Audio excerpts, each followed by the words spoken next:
use o professor nessa noite, como o senhor sempre tem usado, para que possamos sair daqui alimentados com a tua palavra e que esse vídeo que será produzido aqui possa continuar fazendo o que tem feito os outros vídeos, impactando pessoas, mudando vida, mudando trajetórias, trazendo pessoas mais para próximo de ti, para o verdadeiro evangelho, a simplicidade do teu evangelho. Por isso, Senhor, usa-nos.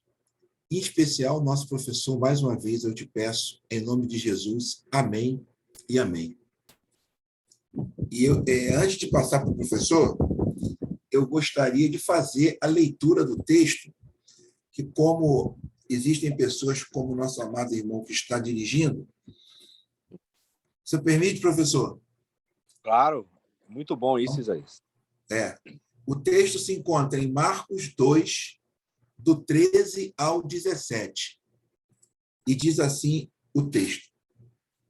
Jesus voltou para a beira do lago, toda a multidão acorria a ele e ele os ensinava. Ao passar, viu Levi, filho de Alfeu, que estava sentado em sua banca para recolher impostos e lhe disse, segue-me. Ele se levantou e o seguiu. Mais tarde, enquanto Jesus estava sentado à mesa na casa de Levi, muitos publicanos e pecadores se sentaram com ele e seus discípulos, pois já eram muitos os que o seguiam. Os mestres da lei do partido dos fariseus, ao ver que Jesus comia com pecadores e publicanos, e diziam a seus discípulos, por que ele come com publicanos e pecadores? Ouvindo isso, Jesus lhes disse, os que têm saúde não precisam de médico, e sim os enfermos. Eu não vim chamar justos, mas pecadores. Amém, professor? Fique à vontade. Amém. Boa noite, meus irmãos. A graça e a paz do Senhor Jesus. Vocês estão me ouvindo bem? O áudio está bom? Tá ótimo. Então, muito bom. Tá legal. Esse texto que o nosso irmão Isaías leu, ele é bastante provocativo mesmo. O texto ele indica ali dois grupos que a história se desenvolve com dois grupos especiais. Eu gostei muito da leitura que o irmão Isaías fez, porque ele fez de maneira pausada e dá para a gente verificar, só de ouvir, a distinção que o texto traz.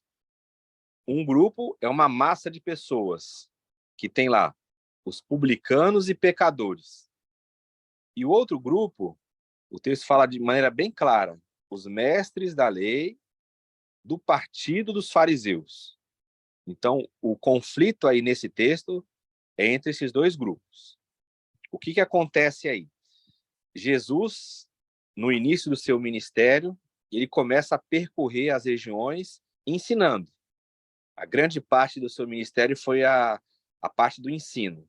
Se você comparar, ela chega a sobrepor a parte da pregação. Né? Jesus, ele era conhecido mais como um mestre do que como um pregador, embora ele desenvolvesse as duas tarefas de uma maneira muito boa, de uma maneira exemplar. E aí a história, Marcos, ele seleciona esse texto. Marcos é o primeiro evangelista a escrever, né? Isso chama a atenção. Então, sempre o evangelho de Marcos ele vai ser referência para os outros, porque é o escrito inicial daquela comunidade, e ele coloca essa história logo no início. Ele faz esse chamamento. Se você olhar, por exemplo, o evangelho de Mateus, que é o próprio envolvido aí da história, o Levi, a menção dessa conversão, desse segmento, está lá na frente, lá na metade do evangelho. Aqui não, Marcos já coloca isso no início, porque ele quer mostrar qual que é o sentido do segmento de Jesus. Esse título que o texto coloca para a gente que vai debater, eu sei que o Isaías já fez algumas ponderações antes da gravação, e a gente vai ganhar muito com isso, eu creio.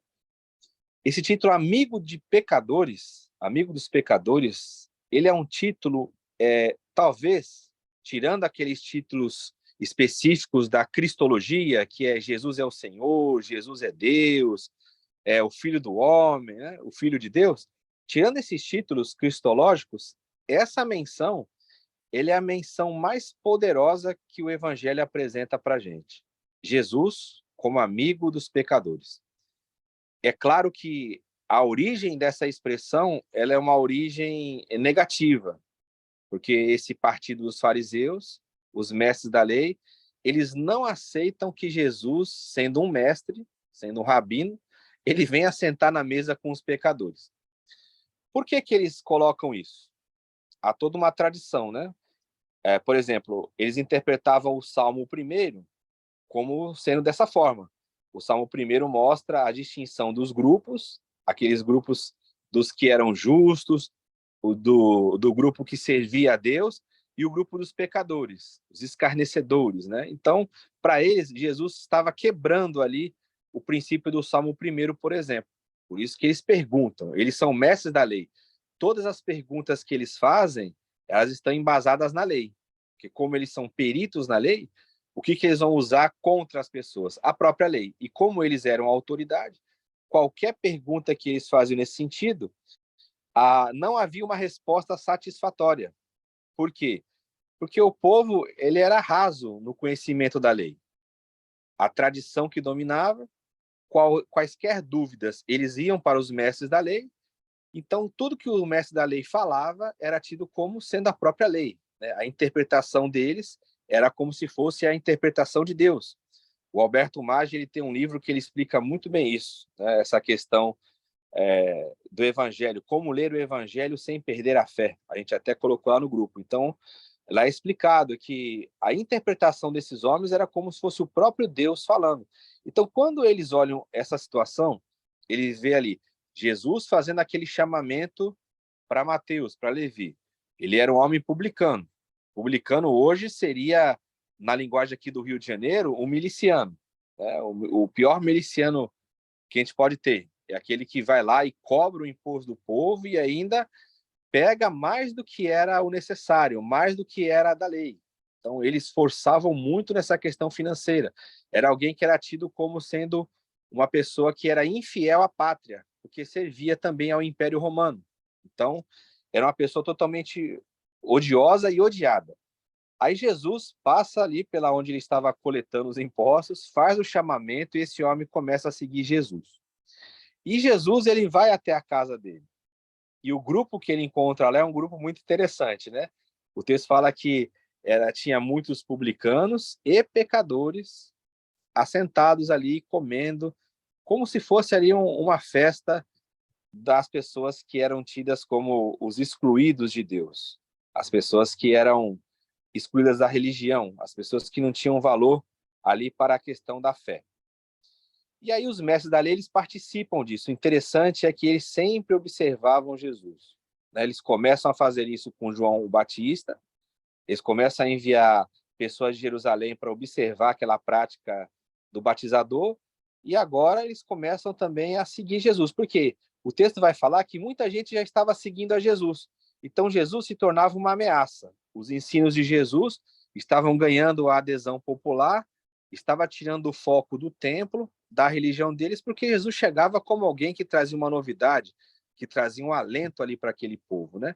E então eles começam a seguir Jesus mais de perto. Veja, no começo eram os discípulos dos mestres da lei. Agora são os próprios mestres da lei do partido dos fariseus, que era o partido mais rigoroso na teologia, que vai verificar a ação de Jesus. E o argumento que eles usam é um argumento muito forte para a religião daquela época. Jesus se assenta com pessoas indignas.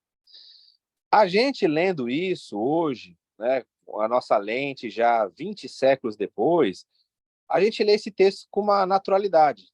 Todo mundo fala já essa frase final do texto, né, que aqueles que estão doentes que precisam de médicos.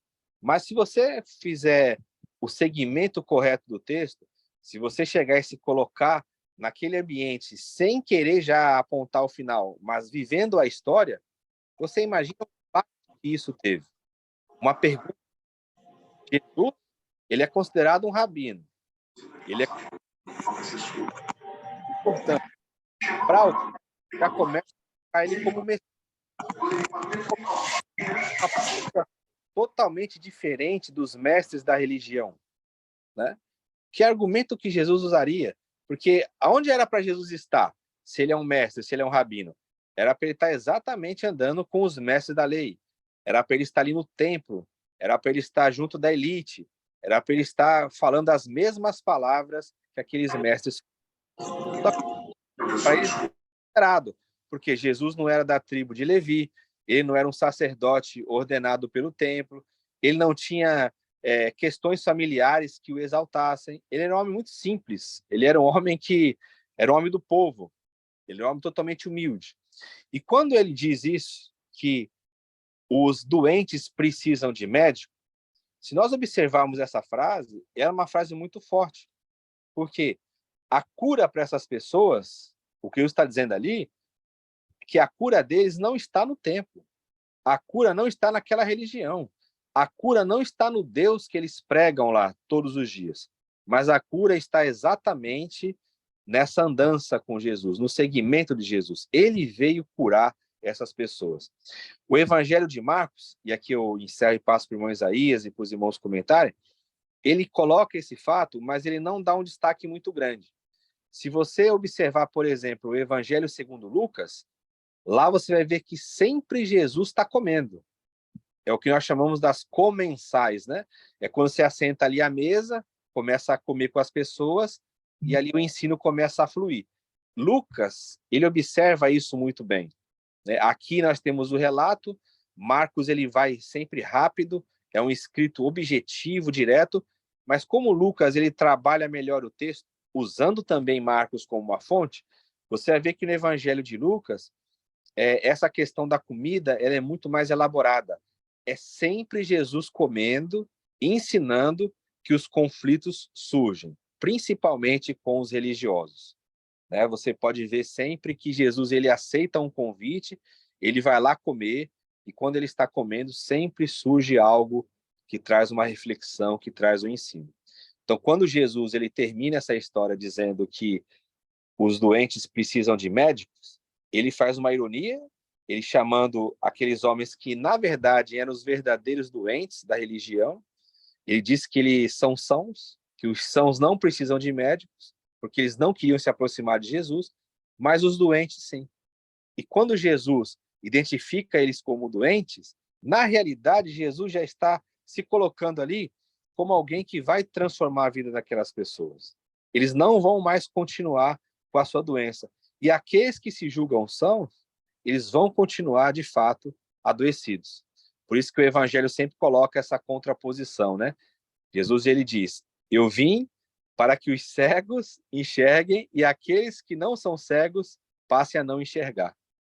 Porque, na realidade, o verdadeiro cego não era o cego físico, mas era o cego espiritual.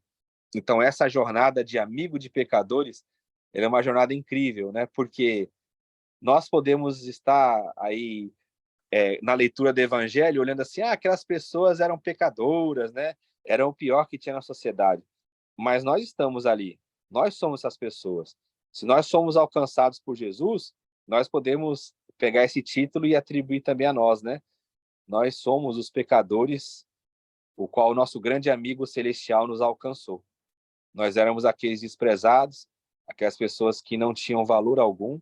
Paulo chega a usar uma palavra muito pesada na sua carta aos Coríntios, falando que era o lixo desse mundo, o que era coisa desprezível, e ele nos amou.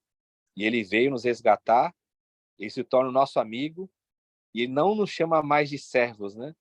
João vai dizer que, embora nós sejamos servos dele, ele nos trata como amigos. E graças a Deus por isso. Isso é uma vitória muito grande. Vou passar para o irmão Isaías.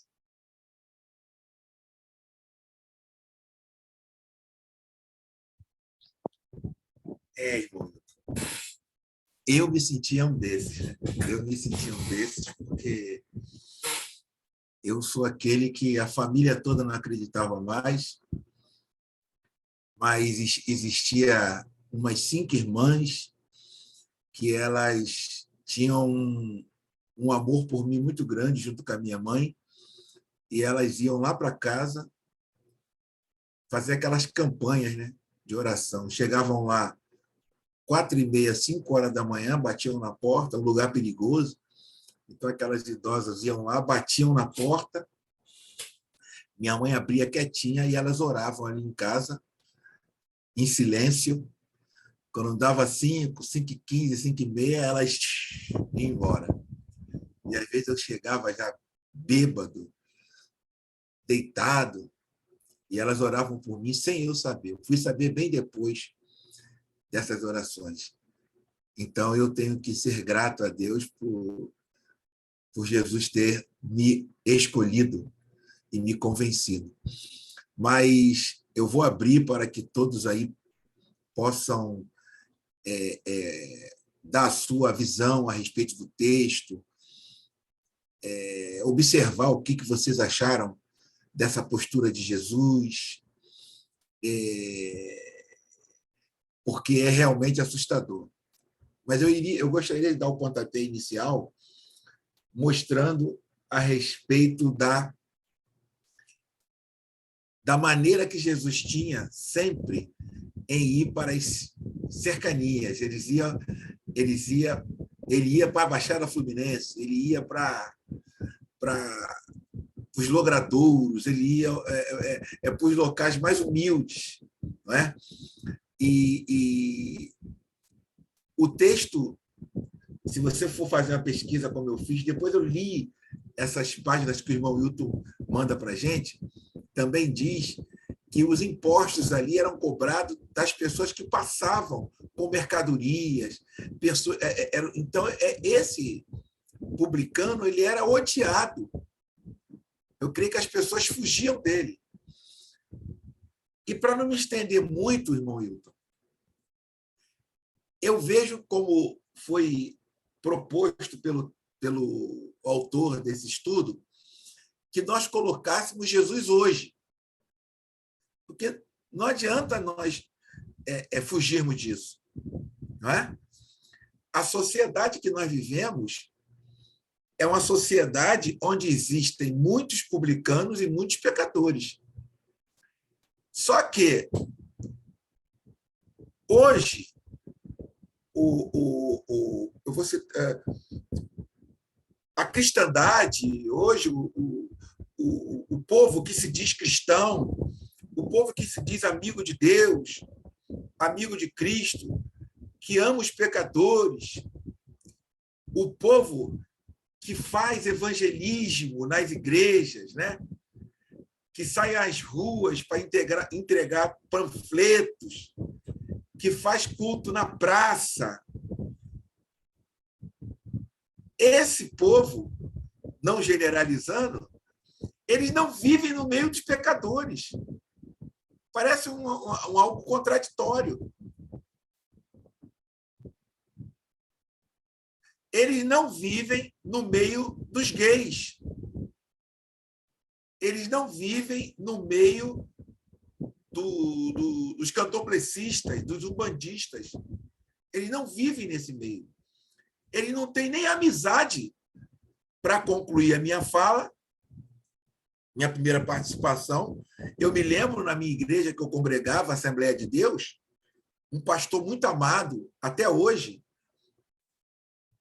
Quando se fala um pastor, eu estou falando de uma pessoa experiente, que já tem uma certa maturidade.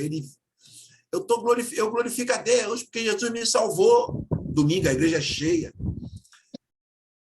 E hoje eu vivo uma vida diferente. Por exemplo, hoje é o aniversário da minha mãe. Foi o aniversário da minha mãe hoje, lá no Morro do Salgueiro. E, com certeza, lá hoje houve uma bebedeira enorme, porque eu participava daquela bebedeira. Hoje lá houve samba, bebedeira. Mas eu sou lavado e remido e não coloco meus pés naquele lugar. Eu fiquei olhando e falei, Jesus, quer dizer, a mãe dele, aniversário dela, a família toda reunida. Antes eu que liderava essa festa, eu que alugava as cadeiras, alugava o grupo de pagode. Hoje eu não vou mais para aquele antro de pecadores. Quer dizer, totalmente contrário ao Jesus da Bíblia. Sim. Totalmente contrário. Mas esse é o que vai para o evangelismo. Entregar panfleto. Como quem diz aí, ó, toma aqui, ó. Eu sou puro. Eu sou santo. Você que está aí não é merecedor de estar aqui entregando panfleto. Você que está aí. Tu não é merecedor. Eu aqui, eu tomo aqui o panfleto. Ó, Jesus te ama, hein? Assim que falam, né?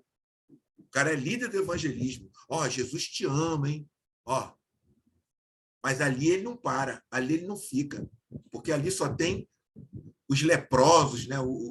Então, eu gostaria de abrir para o João, para a irmã Jacira, para o irmão Diego, para o irmão Vitor, para falar o que o Espírito Santo colocar nos seus corações e tentar fazer uma analogia com o que nós vivenciamos hoje. O que Jesus viveria hoje se estivesse no meio de nós? Por favor. Alguma pergunta para o professor? Fiquem à vontade também. João cortou a barba do Natal, do Papai Noel. Olha lá, William. O Hilton. Tá bonita lá. João. Fala, irmã Jacira. Como sempre, Jesus nos surpreende, Jesus nos desafia. A mim ele desafia, continua desafiando. Eu leio mais de uma vez, tento refletir, peço ao Divino Espírito Santo que faça com que eu reflita junto com ele. Mas eu não faço isso assim, eu dou uma paradinha, descanso, faço outra coisa e volto. Por quê? Porque eu desço na profundidade, eu tento descer na profundidade do assunto. Na profundidade do assunto, os publicanos é aquilo tudo que os senhores já falaram aí, que realmente é repugnante. Eu li num assunto aqui, num preço aqui, que os republicanos, quando eles não tinham mais de onde tirar dinheiro e queriam dinheiro, até dos escravos ele arranjava lá um jeito de tirar dinheiro. Então, eles eram realmente uma figurinha muito, como é que eu digo, indesejável, desprezível mesmo diante de todos. Ali seria diante de todos, né? Além disso, tem as outras figurinhas também bem antipáticas.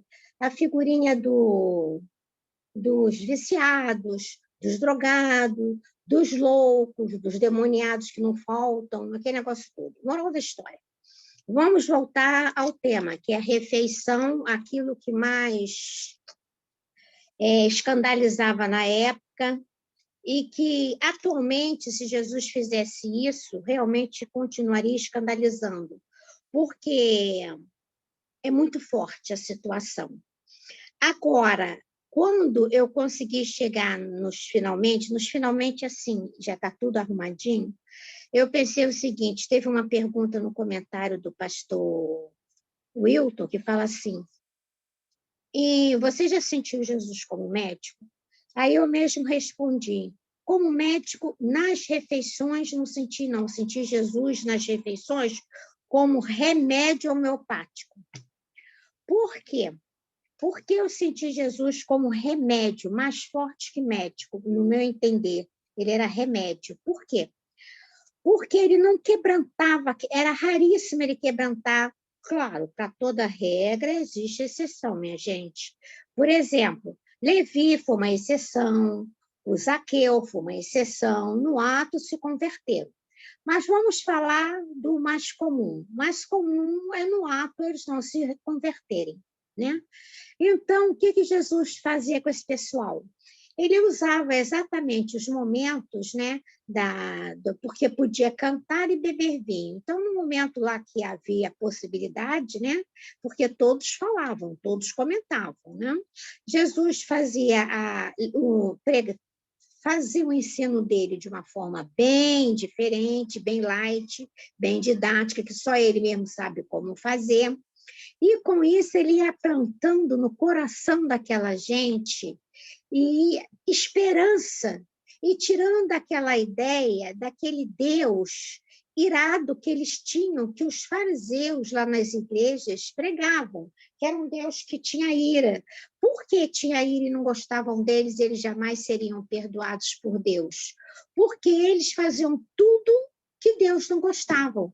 Então, se Deus não gostava do ato deles, como é que Deus os perdoaria? Então, jamais perdoaria. Então, existia este lado também, que era dizendo que Deus, que aquilo era castigo de Deus, e que eles jamais seriam perdoados por Deus. E o ato de Jesus é justo o oposto, que eles seriam perdoados por Deus, sim. Por isso é que ele diz que veio para os doentes, para os enfermos. Eles seriam perdoados por Deus desde o momento que eles abrissem o coração deles e houvesse um arrependimento. E aí, alguns, como eu falei, se arrependeram no ato, outros iam se arrependendo gradativamente, porque Jesus acolhia aquele pessoal com amor. Havia um acolhimento amoroso, havia um acolhimento sincero. Jesus era sincero, Jesus amava aquele pessoal, Jesus realmente tinha prazer em estar ali, porque era ali que ele jogava as sementes do amor. Desse amor incondicional, desse amor imensurável, desse amor desconcertante, desse amor incondicional, era ali que ele jogava as sementes. E então, se ele jogando a semente ali, ele automaticamente estava servindo o quê? De remedinho homeopata, que são aquelas bolinhas que a gente toma, aquelas coisinhas pequenininhas, para ir melhorando gradativamente. Tanto é assim que no final do comentário lá que o pastor Hilton passou para nós, ali mesmo diz que Jesus vê aquelas refeições como um momento também terapêutico. Por que terapêutico? Porque ele ia conseguindo mudar os conceitos que aquela gente fazia e tinha a respeito de Deus, a ponto de alguns se conformarem com a situação, mas sabendo que a partir daquele momento eles sabiam que eles eram amados por Deus Pai Todo-Poderoso. Amém. Gente, muito digno. Isso eu acho que valeu todo o sacrifício de Jesus, toda aquela chacota que Jesus passava, aquilo tudo, aquele pessoal com aquele olhar desprezível em cima de Jesus e sempre reclamando, e eles desprezavam naquele momento, eles tinham tanto desprezo pelo Jesus, que ele nem chamava Jesus de Jesus, eles nem falavam com Jesus, eles falavam com os discípulos. É que Jesus era um observador e os olhos de Jesus via tudo, via o coração, os pensamentos, então sabia que eles estavam falando com Jesus e não com os discípulos. Era onde Jesus dava a resposta, porque, inclusive, os discípulos não iriam dar aquelas respostas profundas e de profundidade enorme, mensurável também, que Jesus dava. Um aluno dele, um discípulo dele, não conseguia dar aquilo. Eu vim para os pecadores e não para os justos. Eu vim para os enfermos e não para os sãos, entendeu? Então, é isso que eu falo. Jesus, ele é surpreendente o tempo todo. Ele nos surpreende o tempo todo. O pastor querido, eu tenho a falar, pastor Hilton.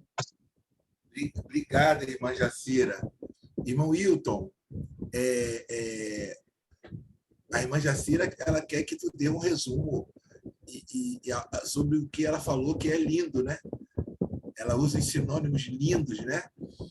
Mas tem um detalhe que eu já li textos que diz que Jesus comeu e bebeu, né? Bebeu, claro, é verdade. Ele tinha que beber. E outra coisa, o professor, outra coisa, por que Jesus não negou? Por que Jesus não negou isso?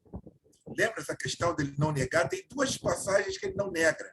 Quando ele é chamado de samaritano e endemoniado, ele não nega que ele seja samaritano, né? Ele só diz que não é endemoniado. E outra passagem interessante é essa passagem aqui, que ele é chamado de que ele come com os pecadores, ele não refuta, ele continua na dele. Por favor, o professor. Sim. É muito interessante. A irmã Jacira deu uma aula aí para a gente, né? As coisas são muito bonitas, muito válidas. O próprio Cristo, ele assume isso, como você disse. Lá em Mateus capítulo 11, quando tem aquela cena bonita, né, dos discípulos de João Batista indo até Cristo, né? Eles vão até o João na prisão, e aí lá na prisão o João pede para que eles caminhem até Cristo para saber se Jesus era mesmo aquele que havia de vir ou se deveriam esperar outro. E quando Jesus recebe aqueles discípulos de João, ele começa a citar os dois. Ele fala de João e ele fala dele mesmo. E ele fala que João era aquele homem que não comia e não bebia. Ele tinha um rigor ascético, era um homem excluído ali, era um homem que buscava ficar reservado, foi criado nos desertos, né? Então era um homem já que não tinha muita habilidade na convivência em sociedade. Ele era aquela característica do profeta, né? Ele vinha, trazia a mensagem e saía. Então ele falou assim, olha, o João, ele não comia e não bebia, o povo dizia que ele tinha demônio. Então o povo já também tinha rejeitado o João, e Jesus toca exatamente nesse ponto. O João não comia e não bebia, ou seja, o João não tinha contato com as pessoas. Social. Não tinha contato social. Ele bradava, mandava as pessoas se arrependerem, lançava todo mundo no juízo e saía. É aquela característica que a gente sempre imagina, né? Quando se fala de João Batista, já vem na nossa mente um homem assim, rude. Então. Aí Jesus fala assim, o filho do homem, que é ele mesmo, comia e bebia. Era glutão, né? O pessoal chamava ele de glutão e bebedor de vinho. E não presta. Gostava de comer comida africana. Comia bastante, gostava de estar com... Então você vê que não era, para Jesus, a distinção de espiritualidade não era se você é uma pessoa reservada ou se você é uma pessoa festeira. Isso não implica em espiritualidade. É difícil nós termos essa visão, né? Porque tem pessoas, quem está de um lado fala do outro. Tem pessoas que não é reservado e fala assim, lá, que lá é reservado, ele acha que ele vai ser monge, a espiritualidade dele é deformada porque ele não anda com as pessoas, tal. E o que não é festeiro, olha para o festeiro e fala assim, lá, tá lá no meio do povo, fica lá dançando, fica lá comendo, bebendo, tá dando mau testemunho. Então, para Jesus não é isso que interessa. É, de fato, o acolhimento, como a irmã Jacira colocou, do reino de Deus. Como que você vai transformar a vida das pessoas? O evangelho não é algo que você solta e vai embora. Não é. Pode acontecer uma conversão assim? Pode. Mas o evangelho ele é transformador na convívência. Andar juntos. Nós somos o sal. Nós somos a Diego, luz. andar juntos. A amizade é uma das maiores aberturas para o evangelho. Quando você é amigo de uma pessoa, e essa pessoa na convivência ela vai ver a diferença, não tem como. Como é que ela vai ter o contato com Cristo? Andando contigo. Ela vai estar andando com você, ela vai ver como que você vive, a sua postura, o respeito que você tem, como você ama a vida, né? Porque dentro disso que a irmã Yacira falou, o grande problema, e também o Isaías colocou, o grande problema é que quando você está num ambiente religioso, você não olha aquela pessoa como um ser humano, você perde essa questão da humanização. Você vê aquilo como uma oportunidade de um proselitismo. Então, assim, se aquela pessoa ela é alvo da sua pregação, você tem que conquistar aquela pessoa para a sua religião. Aí, se ela não for para a sua religião, ela se torna um pária, ela se torna um demoniado. Ela é ímpio, ela é treva, ela é tudo de ruim. Se ela for para a sua agremiação, ela agora tem que se enquadrar naquilo que a sua denominação coloca, a sua agremiação. Então, as pessoas acabam perdendo a humanidade. Por quê? Veja, Deus se humanizou em Jesus. Você quer coisa mais maravilhosa que isso? Você quer prova de que Deus ele quer que você seja um ser humano completo, integral? Deus se tornou homem na pessoa de Jesus. Então, não foi algo de brincadeira, não foi que ele veio aqui e passeou como um anjo, como um ser diferente. Não, ele se humanizou. Então, qual que foi a completação de Deus, o culminar de Deus? Foi que Deus se encarnou. Então, Deus, para trazer a mensagem para a humanidade, Deus assumiu a forma humana em Jesus. E você acha que ele espera coisa diferente de nós? Não. É nessa humanização nossa, nesse trato com a humanidade, que nós vamos comunicar o evangelho. Jesus, ele se tornou homem, ele se encarnou, ele viveu, ele andou com as pessoas, ele sofreu o que as pessoas sofriam. Deus estava em Jesus fazendo isso. Então, Deus não quer que nós sejamos anjos. Deus quer que nós sejamos humanos, cada vez mais humanos. Porque cada vez que a gente se torna mais humano, mais divino nós somos. Amém. Agora que o Diego quer falar aí, Diego está levantando o dedo ali para falar, está rindo, né, Diego? Olha, João, olha a barba do Diego. Depois eu vou mandar uma foto tua de Papai Noel para o Diego ver. Diego é amigo nosso, João.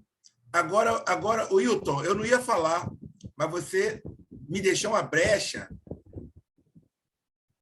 Qual a diferença entre você ser humano, no conceito de ser amigo daquele rapaz que não é cristão, daquele cara que não professa a sua fé, pelo contrário, ele é de outro segmento religioso, e você ser carnal?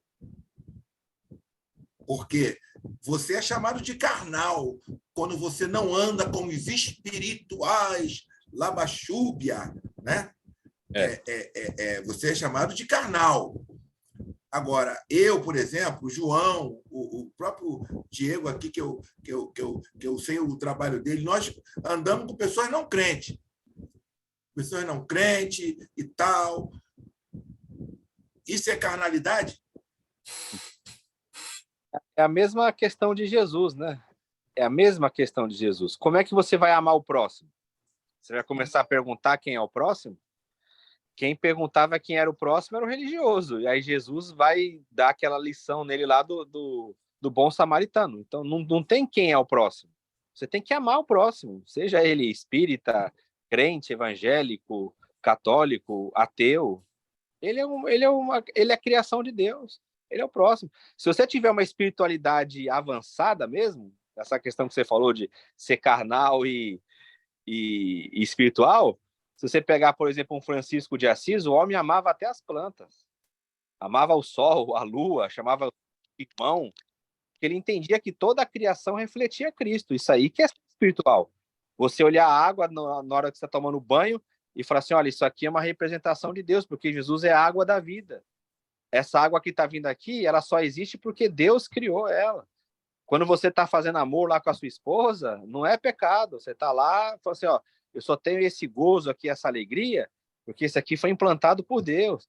Quando você está comendo um pão, quando você está tomando uma água, um café, você está lá agradecendo a Deus, porque aquele é alimento. Porque o verdadeiro pão, quem é? É Jesus. Então você começa a ver Deus em tudo, e você vai ver Deus aonde? Nessas pessoas, que é o Mateus 25. Você ajudando as pessoas lá, vivendo. Ué, Senhor, quando é que eu te vi com fome, com sede? Quando você fez para um desses pequeninos. Você fez para mim. O que acontece com o religioso é o seguinte, aí que é a chave da questão. O cara, ele não anda com essas pessoas, não é porque ele é santo, é o contrário. É porque se ele andar com pessoas assim, que está lá no erro, vamos chamar dessa forma, ele vai fazer pior que a pessoa. Ele não tem amor, ele não tem compaixão, ele não está olhando. Ele fala assim, o pagode é do diabo. Sabe por quê? Porque dentro dele está queimando para ele dançar um pagode, a religião dele não deixa ele dançar. Então ele fala assim, tomar uma cerveja é do diabo, porque na garganta dele está seca assim, está desejando uma cerveja. E ele não tem o equilíbrio de um cara lá que bebe uma cerveja, um copo, e está na paz. Porque ele sabe que se ele for para a cerveja, ele vai se embebedar. Então ele começa a endemoniar as coisas, porque é uma maneira de ele tentar se afastar. Só que o demônio, ele não é externo. Esse demônio, ele é interno. A psicologia mostra isso. Ele começa a fazer projeção. Aí eu começo a marretar o Isaías. O Isaías é homossexual. Isaías vai queimar no inferno. Porque Isaías é um depravado. Na verdade, quem está sofrendo com isso sou eu. E eu não sei lidar com isso. Eu não sei chegar e falar, ó, pessoal, eu tenho um problema nessa área. Mas não pode, porque a religião dele já lançou essas pessoas no inferno. Então ele tem que olhar assim, o grupo nosso, que é o grupo dos salvos, e o grupo do restante, que são os condenados. E você não vê isso em Jesus. Para Jesus, quem eram os piores? Eram aqueles que tomavam o nome de Deus em vão. Esse grupo aí era o pior. Né? Esse grupo aí que usava o nome de Deus para condenar as pessoas, para fazer os absurdos, esse grupo era terrível. Esse grupo que Jesus falou assim, vocês são filhos do diabo. E eles batiam no peito, nós somos filhos de Deus, né? Ele falou, não, vocês... É por isso, não é porque eu sou santo, é o contrário, é porque se eu for começar a andar com essas pessoas, eu vou me soltar. E se eu me soltar, eu estou perdido, porque eu não sei viver sem uma amarra. Então, eu tenho que amar o próximo. O próximo, se eu começar a perguntar, o Isaías é meu próximo ou não, Deus? Aí é só ler lá a parábola do bom samaritano, que você vai ver quem é o próximo. Por favor, Diego, quer falar algo para nós? Boa noite, gente. A paz do Senhor. Vai. Vocês me ouvem bem? Muito Sim. bem. Quero agradecer a Deus aqui, né, por estar participando a primeira vez dessa reunião. Espero poder participar muitas vezes mais, porque esses assuntos eles não são abordados em nossas igrejas, né, ou em nossas congregações. Não são abordados. E aí fica difícil você saber lidar com certo tipo de situações que são situações comuns, rotineiras do dia a dia. Hoje o nosso grande desafio, o desafio do cristão é realmente trazer pessoas para perto de Jesus, né? Ou fazer as pessoas conhecerem o verdadeiro Jesus, aquele que a gente ama, que a gente almeja estar todos os dias com ele. Então, quando eu li o tema, até fiquei me perguntando o porquê desse tema, né? Porque de evidenciar que Jesus ele senta, né, com os pecadores ou se aproxima dos pecadores ou convive com os pecadores. E aí eu me coloquei no lugar, me coloquei em um lugar naquela mesa, né? Eu também provavelmente estaria sentado naquela mesa, comendo e bebendo. E a honra de ter o mestre perto. Assim, eu queria perguntar para o professor, eu gosto de perguntar, Isaías, pode perguntar? Fique à vontade, fique à vontade. A ideia aqui é essa mesmo, que a sua pergunta vai fazer com que eu aprenda também. Sim. Eu queria perguntar para o professor o seguinte, como nós vamos manter a santidade nos assentando na roda dos pecadores? Como podemos manter essa santidade? Porque o que mais vemos, o que a gente mais vê, são crentes que se desviaram do caminho. E sabemos que algo anteriormente aconteceu para que eles se desviassem. Mas normalmente o segundo passo é ser influenciado pelas amizades, ou pela proximidade, ou pelas mesas que essa pessoa começou a compartilhar. Então, como manter a santidade, mesmo partilhando de diversas mesas de pecadores ou das pessoas que cometem os pecados deliberadamente? Como não perder a salvação? Ah, Wilton. Sim. Por Eu favor, gosto professor. de uma palavra que ele usou aí, que o Diego usou. Influência. Eu acho que essa palavra é a palavra-chave. Porque o cristão, ele não é influenciado por essas coisas. De fato, verdade. Ah, mas eu conheço a pessoa que estava lá há 20 anos na igreja e começou a ir lá e se perdeu. Aí é aquela questão toda que a gente sempre trabalha, né? Será que essa pessoa de fato passou pelo novo nascimento? Será que ela teve encontro com Cristo? Será que Cristo habitava naquela pessoa? Porque você pode estar em qualquer ambiente. É claro que você não vai ficar buscando isso, né? Você tem a sua vida, e isso aí acaba fazendo uma própria seletividade natural. As pessoas que têm que se afastar, elas vão se afastar de você, não porque você foi grosso com elas, não, porque não bate mais, a vida não bate, né? Geralmente a gente perde amigos quando a gente vai para o evangelho. Teve pessoas que se afastaram de Jesus. Jesus fazia só o bem, as pessoas se afastaram.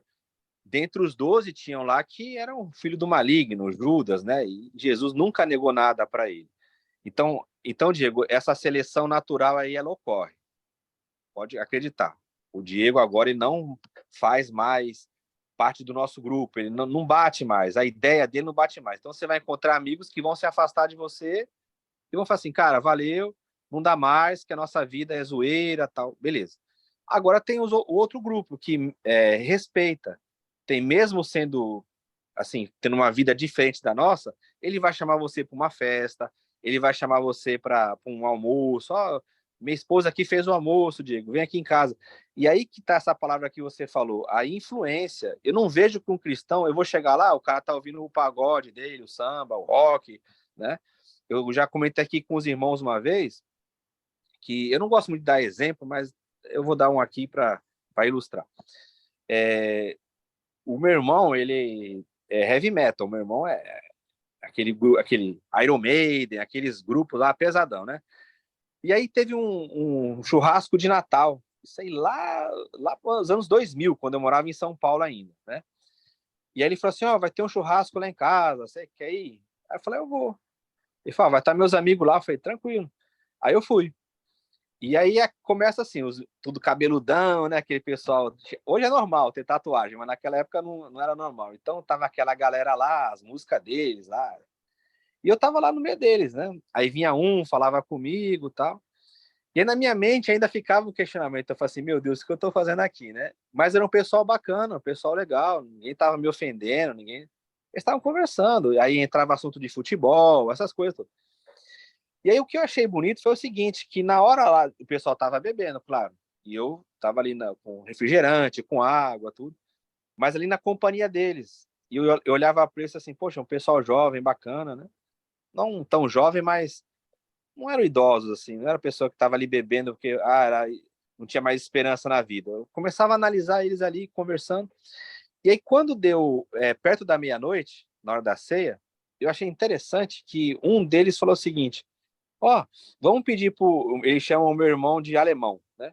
Vamos pedir pro irmão do alemão fazer uma oração aqui por nós. Cara, eu falo para você, eu nem tava esperando isso, né? Foi assim, de repente. Aí eu falei assim, amém, eu não posso não fazer uma oração aqui, né? Não tem como. A pessoa pediu para fazer uma oração. E eu achei interessante que tinha uns 20 caras assim, homem e mulher, eles deram a mão, tudo de preto, com aquelas características de roqueiro que você sabe, né? E aí Uhum. deram e pediram para fazer uma oração. Fiz uma oração rápida ali, agradecendo a Deus pela vida deles, né? Que eles pudessem avançar na vida. Fiz uma oração rápida, não fiz apelo, nada, fiz uma oração rápida. E ali, no final da oração, simples, simples, cara, eu vi assim aqueles homens barbudos, cabelo tudo chorando. Eles vieram assim, me deram um abraço, agradeceram. E aí eu tive essa experiência, Diego, que eu falei assim, tá vendo? Num ambiente que é, entre aspas, é totalmente averso, né? Houve uma abertura para o evangelho e ali não houve uma degradação da fé. Eles não eram nem meus amigos, eram amigos do meu irmão. Não houve zombaria, nada. Então, assim, eu creio que tem assim ambientes assim, tem uns que você vai ser expulso por ser cristão, vai acontecer isso mesmo, o cara fala, ó, não dá mais, a gente quer aqui pegar a mulher dos outros, quer fazer crime, não tem como, aí é um afastamento. Mas nesse contexto das amizades, das pessoas que te respeitam, é uma oportunidade única do evangelho, porque eles vão ver essa diferença em você. Agora, aqueles irmãos que a gente chamava de irmãos que se contaminaram por isso, a gente tem que olhar, né? Era um religioso, era uma pessoa que tinha aquele desejo ainda no coração, aí cada caso a gente tem que analisar, mas é uma questão muito interessante isso, é uma questão bem válida, por isso que esse estudo é muito legal, como Isaías fez, né? Trazer para os nossos dias, porque a gente fala assim, Jesus era Jesus, ele estava lá, ele não ia se corromper. Não, mas isso aí é o modelo nosso, né? Ele era um ser. A Porque palavra se diz que for, porque se for realmente filho de Deus, a pessoa não vai, pelo contrário, a pessoa não vai ser influenciada, porque ela está com o Espírito Santo. Exato. Futuramente, o Diego está chegando agora, nós tivemos um estudo aqui, depois eu vou passar para o Diego, as 80 razões de que ninguém... Como é que é, Hilton, aquele que você passou? As razões bíblicas, né, versículos bíblicos, pelos quais os crentes o cristão não perde a salvação, né? 80 razões isso, bíblicas, isso, né? Bíblicas pelas quais o cristão não perde a salvação. É muito interessante nós aprendermos isso. Quem é cristão não tem prazer no pecado. Quem é cristão, não. Quem é salvo em Cristo não tem prazer no pecado. Quem é salvo em Cristo não adianta. Não adianta que aquele que tu me deu, papai, de maneira nenhuma, fechou, eu lançarei fora. Exato. Aquele que o Senhor me deu, de maneira nenhuma, não tem opção, eu lançarei fora. Mais alguma consideração, ô Diego? Que tem outro barbudo ali querendo falar. Aquele barbudo pinta a barba de branco.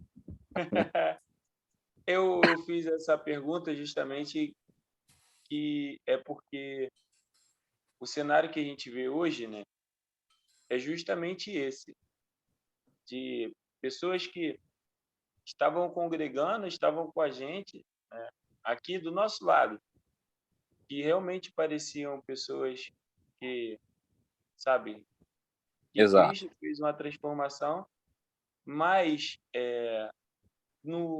assim, de repente a pessoa muda as atitudes, muda as práticas, volta a praticar os velhos costumes. Eu vou ser sincero para vocês. Eu vi isso e vivi isso, né? Uhum. Antes da minha verdadeira conversão, do meu verdadeiro encontro com Cristo, eu vivia muito assim. Essa oscilação, né? Sim. De uma hora estar caminhando, uma hora estar com sede, com fome, e vontade de estar sempre vivenciando esses momentos com Cristo.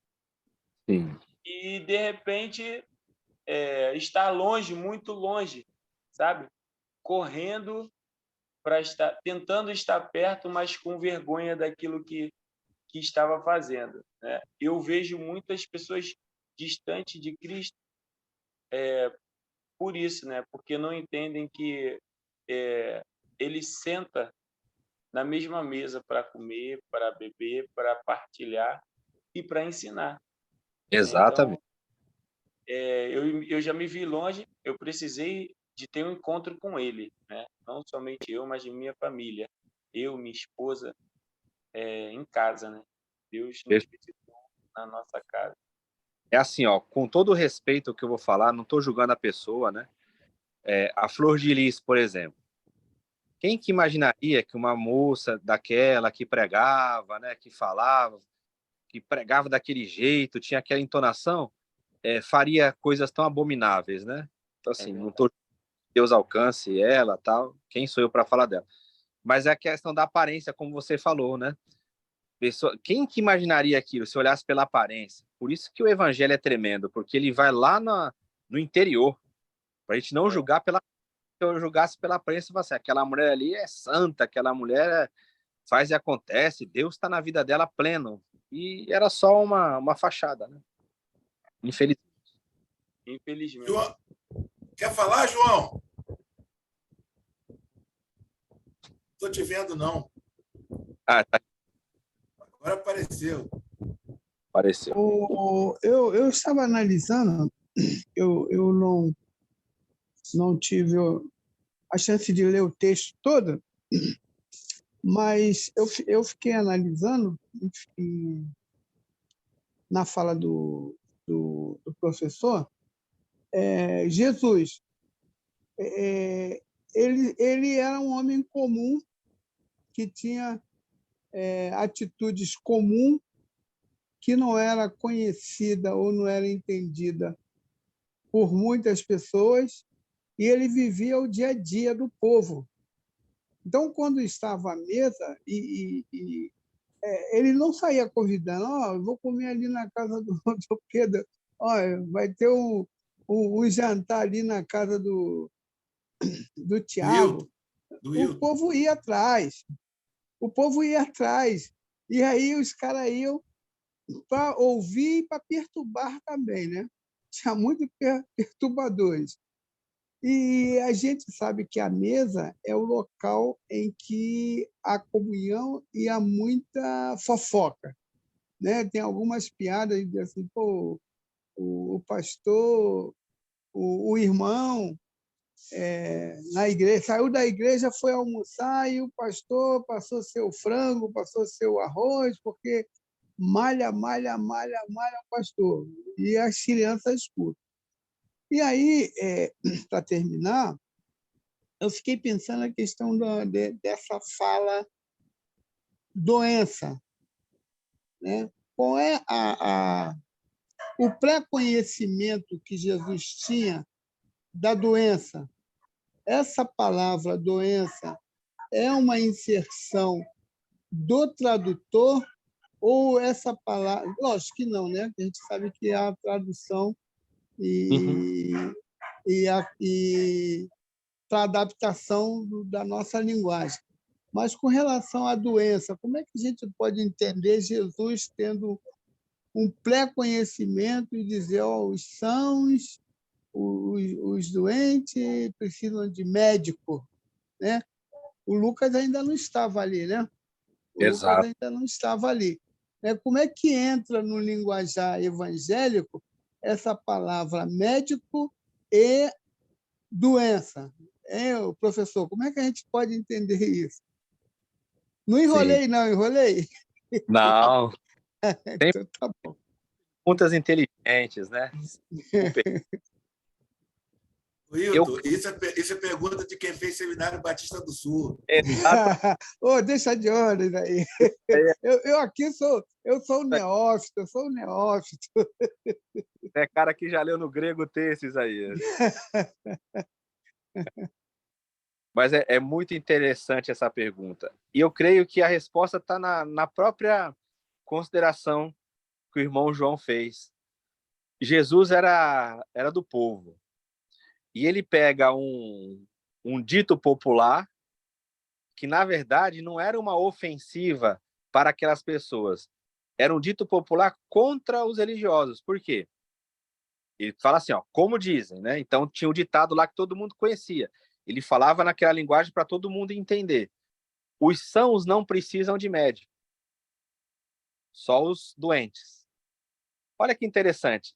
Quem que tem esse poder de classificar a pessoa como doente ou como enfermo ou como sã naquele contexto? Exatamente. Aí o que Jesus está fazendo ali? Ele está, entre aspas, desconsiderando o papel deles. Por quê? Era para vocês aí, que são os mestres da lei, partido dos fariseus, que estão lá no templo, era para vocês estarem cuidando dessas pessoas. Porque vocês têm o poder de declarar se a pessoa ela é doente ou se ela está curada. Ele desqualifica, né, o trabalho deles e chama para ele isso. Então, porque o sacerdote no templo fazia isso, né? O animal aqui está com a manchinha, Zeus não vai aceitar, mas na verdade era uma malandragem, né? Cara, isso é de uma profundidade. Olha, isso é de uma. Wilton, isso é de uma profundidade absurda. Você lembra? Jesus, cara, que coisa tremenda isso, cara. Ele fala assim, vai lá no sacerdote para ele te declarar limpo. Era o sacerdote que fazia isso, como o João falou.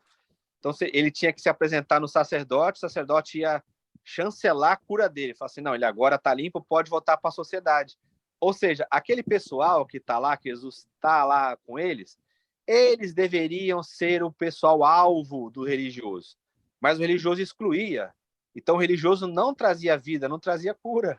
Então, na verdade, esses sãos aí, eles estão doentes, porque eles não conseguem enxergar o papel deles. Porque já que eles são sãos, eles são os médicos que têm que curar esse povo. E eles não fazem esse trabalho.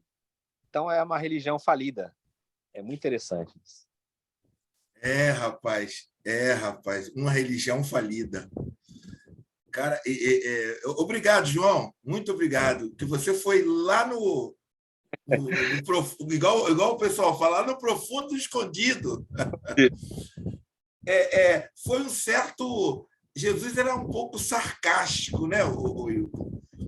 Ele era irônico, isso, Jesus era irônico. Paulo também, nas suas falas, né? Jesus ele falou, poxa,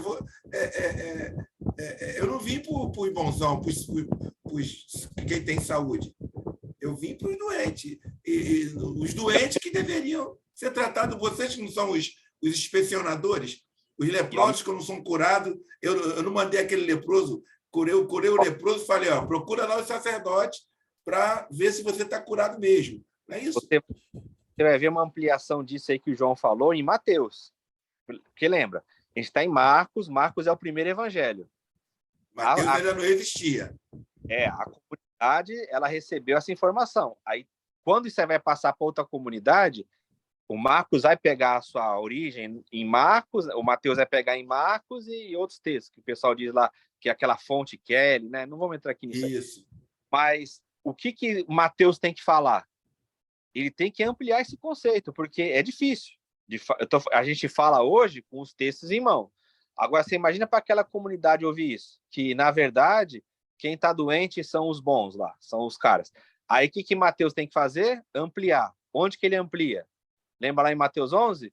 Graças te dou, ó Pai, porque ocultaste estas coisas aos sábios e entendidos e revelaste... Os sábios e entendidos lá estão sem a visão. Marcos, ele amplia só um pouquinho no capítulo 4, quando ele fala assim, olha, eu falo em parábolas, para que eles ouvindo, eles não entendam. Eu falo dos mistérios do reino de Deus aqui para vocês, mas quando eu falar para eles, eles não entendem. Então a comunidade precisa ampliar isso, porque era um choque. Você imagina você falar isso? Que os caras que estão o dia inteiro estudando a lei, tá ensinando o povo, eles não sabem nada de Deus? Que coisa. Os caras que estão estudando, a palavra de Deus, eu conversei isso com o Diego no campo sábado. Os caras que estão estudando a palavra de Deus, os caras que estão estudando a Bíblia que Deus deu a Moisés, isso. Eles não conhecem a Bíblia. Eles estão assentados na cadeira de Moisés. Jesus falou assim. Jesus. Eles não sabem nada. E os pequeninos lá, que são a maldição, que são assim o lixo para eles, os doentes, o reino está aberto para eles. É fogo. Gente, que maravilha esse momento. O irmão Vitor está quietinho. Opa, muito legal aí que todos estão falando. Acho que essa passagem aí é a que eu mais gosto, assim, né? Da mesa dos pecadores, né? Eu me converti com 23 anos, mais ou menos. Então, eu já fui do grupo, né? Como dizem os religiosos, das pessoas do mundo, né? Depois eu vim para Deus. E quando eu vim para Deus, eu vim para o grupo dos religiosos, né? Então, eu já fui um religioso, né? Então, religioso é extremo. Então, eu falando da minha própria vida, assim, sendo breve, eu me converti, eu vim de um lar onde somente eu sou convertido. Porém, quando eu me converti, eu me afastei até da minha própria família, porque eu, como religioso, eu tinha esse julgamento de julgar as pessoas. Eu sou o santo e ninguém mais presta, né? Então, quando você se converte e você vai para esse lado religioso e não cristão, que hoje eu separo dessa forma, você acaba aqui afastando as pessoas, né? A palavra de Deus, ela diz para você amar o teu próximo como a ti mesmo, e Deus também fala, vinde a mim, vós que estáis cansados, sobrecarregados, e eu vos aliviarei, e tal. Meu jugo, meu fardo é leve, tal. Então, como que você vai atrair uma pessoa para Deus, sendo que você já julga ela né, como o religioso julga, né? Então, isso fere muito. Às vezes, aquela pessoa, ela nunca mais se torna cristã por causa da atitude de um religioso, né? Então, Exato. isso é muito sério, porque a gente acaba afastando as pessoas. Então, é o que o irmão Isaías citou, o exemplo aí também, né, de alguns religiosos e tudo mais. A gente acaba afastando com a nossa atitude, né, dizendo que você é santo e tudo mais, que você não pode ir em tal lugar, não sei o quê. Quem tem o Espírito Santo dentro da gente, quem se converteu verdadeiramente, não vai se corromper. Mas a gente tem que entender que a gente é livre, a gente pode, a gente é livre, a gente tem o Espírito Santo, isso é muito tranquilo, isso é muito leve dentro da gente, sabe? Liberdade. Liberdade, não libertinagem, mas a liberdade do espírito, você apreciar as coisas, né? Igual o Will falou, eu tô vendo a água, pô, eu agradeço a Deus e tudo mais. Esse estilo de cristão, de cristianismo, que é o verdadeiro, você amar o próximo como a ti mesmo, né? Como que você vai amar o próximo como você mesmo se você só julga o próximo? Você fala que você é o santarrão, que você é isso, que você é aquilo, sabe? E na verdade é porque está escondendo diversos pecados dentro de você. Exato. Tem Exato. cristão que se ele sai da religiosidade, ele vai pro lamaçal do pecado, ele não consegue, né? Então, na verdade, a pessoa quando ela se faz muito de santo é porque tem coisa errada, ela está escondendo coisas, porque essa palavra diz muito isso, né? Então, muito legal compartilhar desse pensamento, né? Isso faz com que a gente seja cada vez mais leve e livre em Cristo, né? Então, bacana. Obrigado por participar, minha primeira vez aqui também. Um Legal. prazer aí. Eu ouvi também. É algo assim realmente preocupante quando você vê pessoas muito julgadoras, muito não pode, não deve. E nós temos aí o exemplo de um grande líder aqui em São João de Meriti, que ele é esse, que não pode usar calça jeans, não pode mulheres usar vestido comum, tem que usar roupão, não pode, que é santa. Aí quando você vai ver a fraqueza do cara, aí o cara é gravado falando do corpo da mulher, o cara é gravado fazendo sexo com. Você tá entendendo? O cara cai naquilo ali que mais atormenta ele. Não é liberto. Isso Por que o favor, Vitor é uma coisa terrível, terrível. Quando você vê o que Jesus fala dessa questão religiosa, porque ele fala o seguinte para eles, fala, ó, vocês não entram e vocês estão impedindo as pessoas que estão entrando. Então, isso aí é muito pesado, porque você não entra no reino e o camarada que está indo lá, você vai lá e atrapalha ele entrar. É o que o Vitor falou, você impede as pessoas de chegar até Cristo, porque você coloca a religião ali no meio. Então, a pessoa está caminhando para Cristo, você vai lá e detona. Então, você não entra, é igual o fariseu, não entra e não deixa as pessoas que estão entrando entrar. Isso é muito está sério. cheio. Wilton, isso está cheio. Na antiga igreja que eu congregava, eu discipulava um irmão, hoje ele é até médico, ele. João, o nome dele. Amo aquele cara, é cristão até hoje, graças a Deus. O que acontecia? Tinha a Assembleia de Deus, né? Aí, sim, culto de quinta-feira. Aí eu tinha feito curso de discipulador, já estava todo, né? Aí eu pegava o João, levava o João lá para a cantina, lá atrás, porque ele queria conversar comigo. Por quê? Ele era filho do maior pai de santo de Marechal Hermes, o pai de santo que dava consulta para o juiz de Madureira, para o delegado da 30DP, da 29. O cara, o pai dele a casa dele era no centro espírita. Então ele chegava lá, eu pegava ele e ia lá para trás para conversar com o João, ouvir João, e ele vê a minha vida e Jesus aí. O diácono, com 30 anos de diácono, sim, chegou para ele e falou: vem cá, quem foi que deixou você vir aqui de camiseta e de bermuda? Sabe? Olha só. Aí o diácono, não satisfeito, inventou que o João era maconheiro. Oh, meu. E eu tendo que apagar todo esse incêndio. Quer dizer, uma pessoa que era zelador da igreja, o Diego, não é cristão, Diego. Não tem Cristo. Pelo contrário, eu vou agora apelar aqui, na nossa linguagem de futebol, eu vou apelar. Ele era instrumento de Satanás naquela igreja. Ele era o instrumento de Satanás dentro daquela comunidade. Você está me entendendo? Quer dizer, é algo muito sério. Isso acontece toda hora dentro das comunidades, dentro dos templos. Toda hora isso acontece. Toda hora. Mas amém, gente. Mais alguma consideração? Ou nós podemos ir... Aí, Hilton, 10h23, Hilton. Hoje o negócio foi bom, hein? Passou, hein? Depois o Diego vai pegar. Depois o Diego vai pegar isso aqui, vai passar para os amigos lá. Sim. Lá no YouTube, vai pegar. Fica gravado lá, Diego. Isso aqui. Tu pode passar para o povo lá. Me manda o link. Me manda o link que eu vou. Oi, fala, Wilton. Tem a irmã Jacira que faz aquela oração que está lá no texto, né? Com certeza, abençoada. Irmã Jacira, por favor, tira o microfone. Opa, isso. Eu vou desativar para a senhora. Opa, pronto. Desativou. Epa, desativou e ativou. Desativou e ativou. Quer que eu desative para a senhora? Quer que eu bote som para a senhora? Eu boto. Espera aí, vou botar. Está desligado ainda. Espera aí. Pedir para ativar som. Cadê aqui? Vou botar o som para a senhora. Não, consegui. Foi, agora foi. Conseguiu.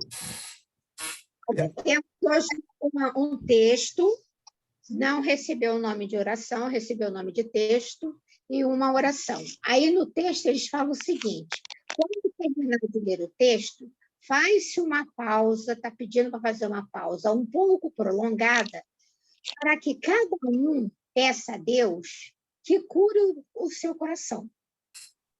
Irmã Jacira, aqui Oi, tá tem, ó. Eu estou ouvindo, tem aqui, ó. Sugestão para oração. Teu pobre filho. Tem lá no final.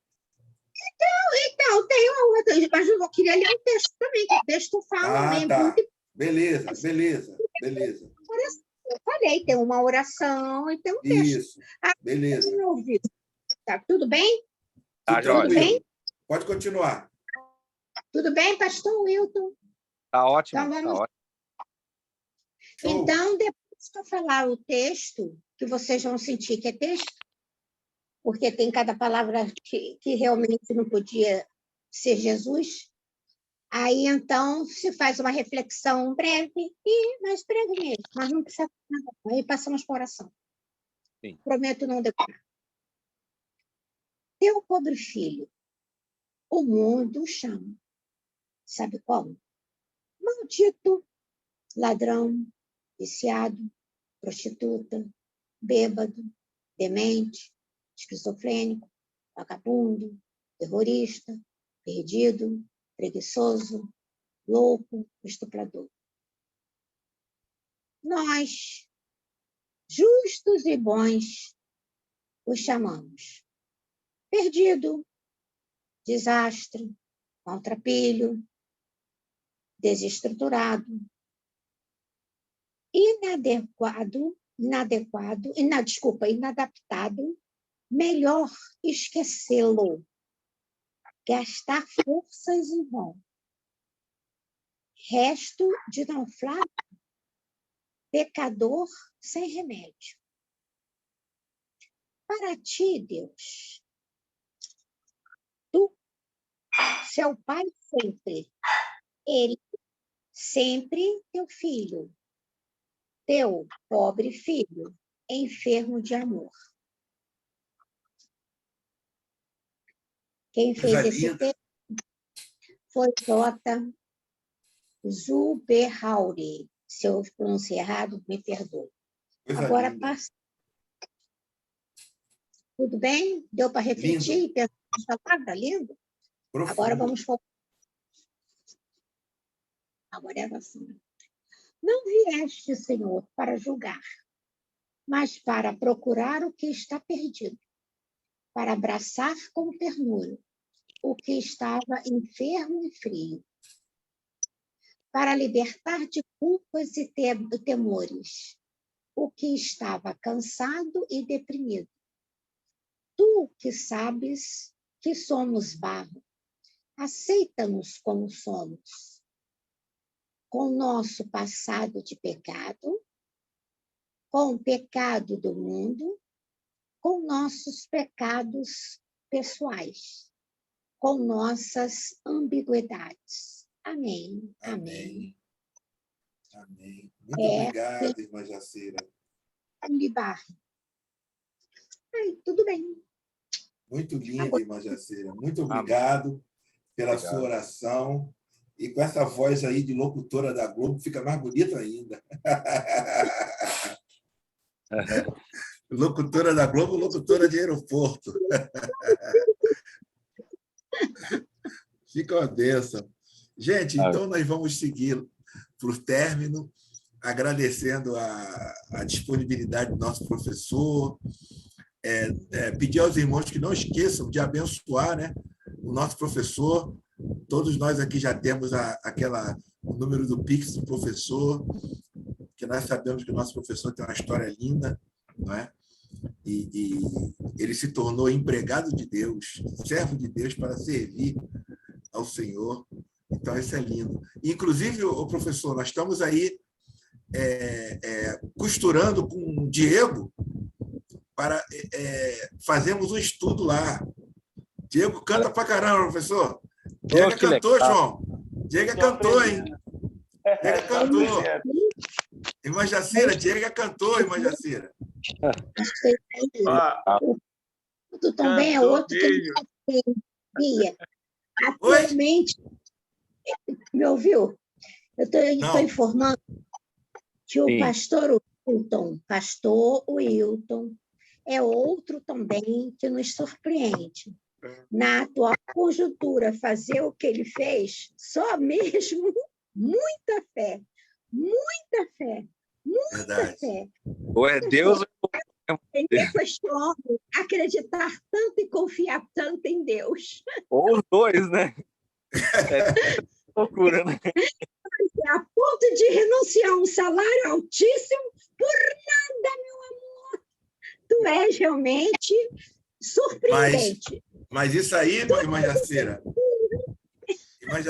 isso aí foi um processo. Eu me lembro que quando o Wilton estava para largar... Para chegar aos confins... Me lembro que quando o Wilton estava para largar lá o emprego lá da Infraero, ele comentou comigo, lembra, Wilton? Lembro. O Wilton falou comigo, Isaías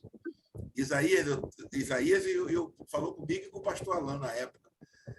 Isaías, eu estou pensando em Deus está me convocando, eu estou sentindo que eu tenho que largar o meu trabalho para viver da obra, mas eu não quero isso, eu não quero ficar vivendo de um negócio de oferta, esse negócio de ficar, isso é humilhante, isso aí, eu não vou fazer isso não. Eu falei, Wilton, não faz isso não. Eu falei, Wilton, não faz isso não, você está louco. Eu me lembro que eu saía com o Wilton, o Wilton pagava comida japonesa, ô João. Exato. Eu não vou dizer quanto ele ganhava só mais de 20. mais de 20 por mês. Aí eu falei, Wilton está doido para largar. Isso passou-se uns 2 anos, né, Wilton? De ter essa confirmação. Então, foi algo pensado. E hoje o Wilton vive... Onde ele mora agora, não. Morava? Não. Morava. Já? Morava. E hoje o Wilton... O lado dele foi humilde. Olha, aqui, ó. Aqui é companhia, mas assim, ó. Olha lá a casa do Wilton. Olha lá a casa do Wilton. Olha lá a casa do Wilton. É só isso que tem aqui. A casa dele. E a Nina que está dormindo ali. Ó. É a Nina. Então, gente, é algo assim, foi um caminho que o professor decidiu tomar, movido por Jesus, e hoje Jesus é o patrão dele. Hoje Jesus é o patrão dele e ele é bem acolhido por esse patrão, porque esse patrão é o dono do ouro e da prata. Só vocês com calma depois, que o Diego vai ter mais liberdade com ele, o Ito vai começar a contar as loucuras que Jesus faz para bancar ele. As loucuras, tu fala, que isso? Amém, amém. Tá bom, gente? Gente, então, vamos agradecer ao Senhor? Irmão Diego, pode orar agradecendo ao Senhor por essa noite? Posso? Amém. Amém. Senhor Deus e Pai, queremos te agradecer por esse encontro, por essa reunião. Agradeço pela oportunidade da primeira vez, estar reunido com esses irmãos. Também já quero te pedir que nos dê mais oportunidades como essa, a estar compartilhando assim, um com os outros esse pão, Senhor, que é a tua palavra. Ó Deus, em nome de Jesus, que tu venha nos ensinar através dessas reuniões, que outras pessoas possam ser ensinadas através dos testemunhos de nossas vidas, Amém, através dos Jesus. ensinamentos que aprendemos aqui. Pai, toma cada um em tuas mãos, participou dessa reunião, de cada família, de cada familiar. Em nome de Jesus, dê uma noite abençoada. Amém, Jesus. Sono abençoado, que venha renovar a nossa força para o amanhã. O amanhã Amém. sabemos que pertence a Ti. Então, Senhor, já te pedimos, prepara um dia, mais uma vez, abençoado, na Tua presença, em nome de Jesus. Amém, Jesus. Já te agradecendo. Amém. Amém. Amém, gente. Eu tenho tempo que eu não convido vocês. Agora vamos para a cantina, que eu trouxe aqui um bolinho.